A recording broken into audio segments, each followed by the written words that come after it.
بۆ ئیدانەکردن و ڕاگەیاندنی کەمپینێک دژی بەرتەسەکردنەوەی ئازادی ڕادەربڕین و هەوڵی ئازادکردنی ڕۆژنامەنووسان و چالاکەوانی بواری مەدەنی سنووری بادینان لە شاری سلەیمانی گربوونەوەیەک بەڕێوە چوو. 23 ڕێکخراوی کۆمەڵگەی مەدەنی لە شاری سلەیمانی بەشداریان لە گربوونەوەکەدا کردبوو.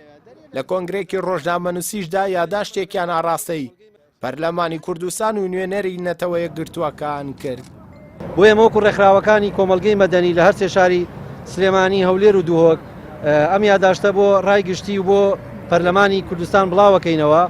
لە ئێستادا دۆخی هەرێمی کوردستان لە هەرمی مەترسی بەرتەسکردنەوەی ئازادیەکانی دەربڕین و کاری ڕێکخراوەی و میدیاییە نەوەی ئازادیەکانە.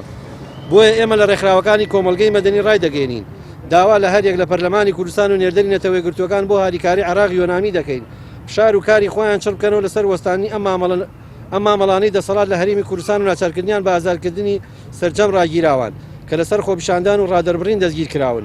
چونکە ئەگەر بێت و دەسەڵاتە حیزبەکەی هەرێم ئەم ڕەفتار و مامەڵەیە بەرامبەر چالاکوانان و ڕۆژنامەنووسان ڕانەگرێت، ئەوە هیچ ئەرزشێک بۆ ئازادی ڕادەربڕین و کاری ڕۆژنامەگەری سربەخۆ و ئازاد نامێنێتەوە. ئەوەی هەیە دەسەڵات زیاتر بەرەو سیستەمێکی تۆتالیتاری و دیکتاتۆری دەبات و کە ئەمە جێگەی نیگەرانی ڕێکخراوەکانی کۆمەڵگەی مەدەنیە.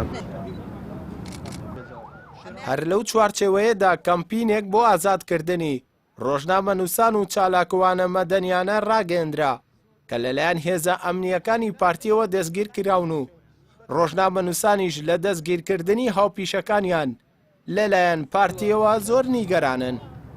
ڕێکخراوەکەمان توانیوێتی هەموو پێشەلکاریانە بەبەڵگە بکات کە لەسەر چالاکوانان ڕۆژنامەنووسان ئەکرێت و دواهەمینیان ئەوەی کەیسی شێروانی بەدەلبەرواری ئومێد بەروشکی هەروەها دڵشاد گوهەرزی کە خۆشبەختانە دڵشاد ئێستا ئازاد کراوە بەڵام سزا دراوە، سزاکەی 1,500,000 دینار بووە و تاوەکو ئێستا بەدەلبەرواری 5 کەیسی تری لەسەرە و ئومێد بەروشکی ئەویش 2 کەیسی تری لەسەرە.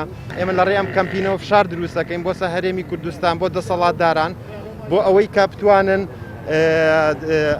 لانی کەم لە ئێستا پێویستە کە شوێنی شێروانی بەڕاستی ئاشکرا بکرێت تا ئێستا نازانێت لەکوێیە. کەمپینەکەمان بەس بۆ ناو هەرێمی کوردستان نییە، بۆ دەرەوەی هەرێمە بۆی کە زۆرترین ئەو ڕێکخراوە نێودەوڵەتیانەی کە لە بواری مافی مرۆڤ کارەکەن ئەوانیش بێنە ناو کەمپینەکەەوە بە هەمومان فشارێک دروستکەین تر ئەم کەیسانە ئەم قەزیانە بە شێوازێکی سیاسی نەکرێت و لە ئێستا کەمپینەکە فۆکەسی خسۆتە سەر بادینان ئەو زیندانانی لە دووهۆک و بادینان گیراون. سەبارەت بە پرسیارەکەت بەڵێ ئەمە نەک ترسناکە بەڵکو ئەتوانم بڵێم کبکردنی دەنگی ئازاد لە هەر وڵاتێکە کبکردنی پێشخستنە کبکردنی پەرە و پێشچوونی وڵاتە.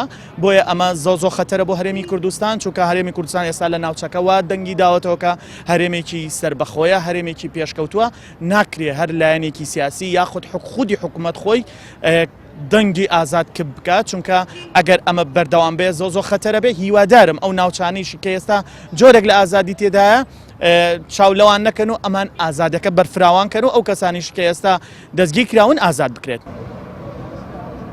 ماوەی زیاتر لە 2 مانگە بەهۆی خۆپیشاندان و ناڕەزایەتیەکانی سنووری بادینان زیاتر لە 50 چالاکوان و ڕۆژنامەنووس لەلایەن هێزە ئەمنیە جیاوازەکانی پارتیەوە ڕفێندراون و تا ئێستاش لە زیندان ماونەتەوە. بەشێکیشیان تۆمەتی جیاوازیان بۆ دروست کراوە و بەنیازن لە ڕێگەی دادگاکانەوە سزای زیندانیکردنیان بەسەردا بسەپێنن. ئەردەڵا محەممەد، کەناڵی پەیام، سلەیمانی.